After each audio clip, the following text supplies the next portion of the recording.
क्या हम सब थोड़े से पागल हैं? ये एक ऐसा सवाल है जिसने फिलसफियों, साइंसदानों और शायद हर इस शख्स को परेशान किया है जिसके जहन में कभी ना कभी कोई अजीब और गरीब ख्याल आया हो। देखो ना, हम में से अक्सर लोग यही सोचते हुए घूमते फिरते हैं कि हम तो बिल्कुल ठीक ठाक हैं। हम अपनी समझबूझ पर, अपने यकीन पर, अपनी अकल पर भरोसा करते हैं, जैसे जाहिर है तो पागल नहीं होने वाला है ना। लेकिन नफ्सियात कुछ और ही कहानी सुनाती है। हाँ, अक्लमंदी और दीवांगी के बीच की लकीर वो इतनी वाज़ेह नहीं है जितना हम समझते हैं।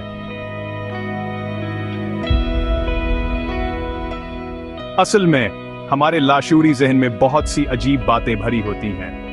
तासुबात, अनोखे डर, यहां तक कि छोटे छोटे जुनून जिन्हें हम नजरअंदाज कर देते हैं। कभी कभी वो चीज जो हमें अक्लमंद महसूस कराती है, जैसे खुद पर पूरा यकीन होना, दरअसल हमारे दिमाग का एक खेल होता है। जरा सोचो, तारीख के हर ज़हीन शख्स को सकरात से लेकर आइंस्टाइन तक कभी ना कभी पागल कहा गया है। कभी कभी सामने की बात पर सवाल उठाना पागलपन नहीं होता, बल्कि ये दानाई की शुरुआत होती है। लेकिन यहां एक मजे की बात है। अगर आप अपने ख्यालों को बहुत गौर से देखेंगे तो आपको पस मंजर में छुपा हुआ पागलपन नजर आने लगेगा। यही तो उल्टी बात है। क्या मैं होश से जुनून की तरफ सफर कर रहा हूं या जुनून से हुकमत की तरफ?